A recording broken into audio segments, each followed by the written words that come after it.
Let's talk about Evil Dead Burn, its ending, and what exactly this sets up for the future of Evil Dead, because there's a lot to unpack here. I don't think it's just going to be one video. I think we're going to make like 2 or 3 videos on the ending, the post-credit scene, because a lot happened, y'all, and we got to talk about it. So make sure you hit the subscribe button, hit the notification bell so you know when these videos drop. Here, I'm just going to talk about the ending. I'm going to talk more about what exactly that sets up for the future. Also, we'll talk about the post-credit scenes, and then we'll make a whole other video diving deeper into those post-credit scenes, because I think we're going to get into some very interesting territory. So if you haven't already, subscribe, hit the notification bell. 50,000 subscribers is our big goal for the summer. Make sure you follow us on TikTok, also on Instagram, and our letterbox. Really would love to get to TikTok to 10,000 followers over there, and we'll be doing a huge giveaway once we do. So go over there because I'll be announcing it on TikTok. But let's talk about Evil Dead Burn and what exactly that intense ending means. First and foremost, this is not really a review, but I'm going to tell you that if you haven't watched my review, which will probably be up later, this is Evil Dead in a new way that I hadn't experienced before, and I'm happy with it. I know a lot of people didn't really vibe with it, but I really love this French extremity vibe that Sebastian Banachek gave to us, and it really is incredible to see the franchise flourish from its humble beginnings with Sam Raimi back in the 80s. Enough about that, let's talk about the ending. So the film revolves around a family that is grieving their son that has recently passed away. Alongside this is his wife Alice. He also has his brother Joseph, Joseph's girlfriend Thea, as well as his parents Susan, Edgar, and his grandmother Polly. So the film pretty much opens up with Joseph Price, who has been researching his grandfather's work, Benjamin, and his grandfather's work was basically studying the Book of the Dead as well as the Deadites, but also uncovering that there is a dagger that can get rid of them, which is the Kandarian dagger, which this is, when it's found by Joseph at the beginning of the film, awakens Deadite Jessica. So once this dagger is found by Benjamin, this causes Deadite Jessica to awaken. We remember Deadite Jessica from Evil Dead Rise. We talked about her when we first saw the trailer here on the channel. You can go check out those videos if you want. And we realized that she was going to be a connecting tissue because indeed the evil Deadites here never die, and we'll talk about that as well for the post-credit scene. So we see that Deadite Jessica returns and comes to kill some poor fishermen who were just out there. I mean, they were just chilling. They were just chilling, but they immediately get killed, and she causes Will's crash that happens right at the beginning of the film. This is how he dies. He burns to death, and then we see that this is what leads to Will's death because they need to find a way to get to this family. They know that this family is the one that's able to bring them closer to the dagger because of course the Deadites want to get rid of this dagger. So they cause Will's accident, he gets burnt to a char, and then ultimately infect them so that he can go on to infect his family at his wake. We see then during his wake that Alice, his wife, shows up, as well as Joseph, his brother, who is researching grandfather's findings on the Necronomicon, his girlfriend Thea, as well as Susan, Edgar, who are the parents, and also the grandmother Polly, who serves for some amazing comedic relief throughout the film. I mean, I'm telling you, Grandma Polly really stuck it all the time. And this is after a fight with Alice, Benjamin, and Thea at the restaurant that they own, and we see that he is completely like dead.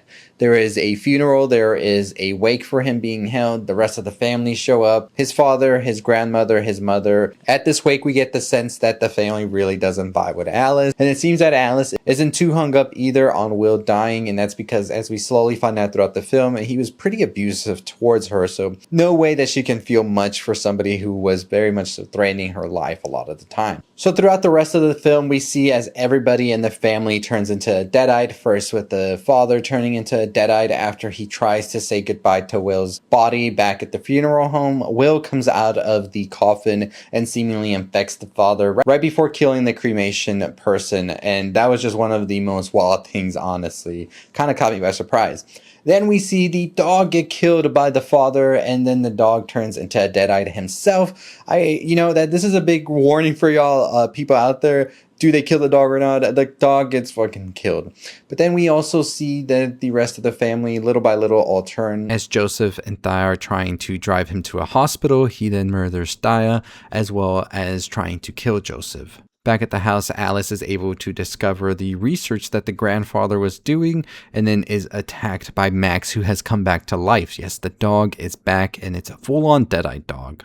One of the important things we find out in the film is that Alice had come back to tell the family that Will was ultimately abusive towards her, and the family never really believed her, and so she always had to sort of just deal with it on her own. And we see that Will was pretty much a shitty person to Alice, and this is why Alice wasn't really receptive to his death and really didn't want to say much at the funeral either. And so we kind of get where Alice was coming from, and the family just seemed to cover it up because that was their family member. So I think that we see Alice ultimately become the sort of heroine we needed now, just as Beth was, also Mia, and of course Ash in the original Evil Dead. And all of these Deadites are looking for the dagger because this dagger can kill the Deadites, so they want to get rid of it by any means necessary. They know that Benjamin has it. They know that he was uncovering it through his writings and all of that, so they want to get rid of it. Ultimately, Alice is able to find it, and she's able to escape this hell house, but of course then Will shows up, and Will is all burned, charred, completely gone, and a final struggle ensues, and Alice finally is able to kill them using the dagger. Of course, the dagger is the only way. And now this dagger is in the Evil Dead universe. It changes a lot of things, right? Well, it turns out that a lot of things are going to change, but there's some things that are never going to change, because in the post-credit scenes, we see that Polly, the grandmother, actually survived because she was never stabbed with the dagger. So that means she can be alive. She ultimately infects a person that's driving that tries to help her. So the curse has now been passed on, and this person actually has legs where grandmother Polly didn't. So this Deadite's going to be able to get a good head start on finding Alice. In a post-credit scene, however, we go back to the funeral home where we saw Will's wake happen, and we see that there is an urn there that says the name Ellie Bixler. And if you remember that name, that is the name of the Deadite from Evil Dead Rise. It seems that her ashes are here because they were never collected, and we see Ellie appear in front of a girl and then ultimately just kills the girl. Yes, everybody gets it here. The girl, the dog, the older grandparents, everybody here. Nobody is safe.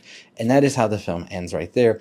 Pretty much setting up a lot for Wrath and ultimately for whatever Evil Dead film comes next. Because one of the biggest things we got here is that there was actually a cult of sorts or secret society that was trying to figure out a way to handle the Deadites. And this group is the Circle of the Wise Men, who dedicated to studying the Book of the Dead as well as these evil spirits and trying to find a way to get rid of them. They figured out it was through the Kandarian dagger that was the way to do so. And I think the ending of Burn pretty much signifies now that Alice has joined the ranks of all of the other survivors we've seen before, from Beth, Mia, Ash, and possibly seeing a reunion for all of them, like a Avengers style. I don't know if that's going to be the case, but now we also know that Deadites can return, as we see Ellie from Evil Dead Rise has returned now, and as we see now that the things are going to get crazier. But Evil Dead Wrath is a prequel to all of this, so I think there is where we're going to find the answers. Do we go full on Army of Darkness with the next one set in the present day with all of the other Deadites and all of the survivors going up against him?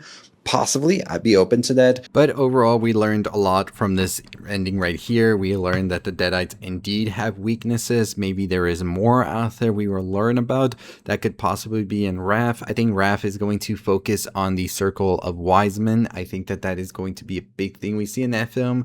Possibly dealing with them for the most part. We'll see what happened to also Joseph's grandfather during this time, and it seems that there is a large universe being developed here, and I'm excited to see where it goes. And I think Wrath is going to be that sort of like, this is everything you need to know about the Necronomicon. This is everything you need to know about the Deadites and the Circle of Wise Men. I think that's possibly what they're setting up here, a big action sort of horror film where we see the Deadites versus all of the previous heroes like Ash, Mia, Beth, as well as now Alice. And Ellie coming back is interesting. As we know, she doesn't have a body really after the previous film, so it seems that they can also procure them out of nowhere, but we'll see what happens. We'll talk more about what exactly that could mean when we discuss the post-credit scenes a little bit more in depth in another video, so don't miss out on that. Of course, with the ending of bringing back Ellie Bixler, there's no way they don't bring back Beth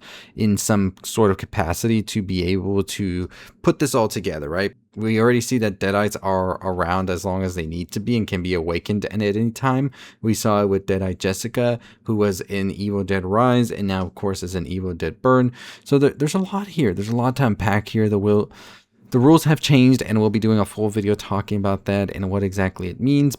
Alice is now in possession of the Kandarian dagger, and also we have Mr. Benjamin here, all of his studies on the Necronomicon, which I think that the Evil Dead Wrath film that Francis Galuppi is doing is going to go back to these wise men, these occultist of sorts that had the secret society of trying to figure out how to get rid of the Deadites and how to keep them away for good.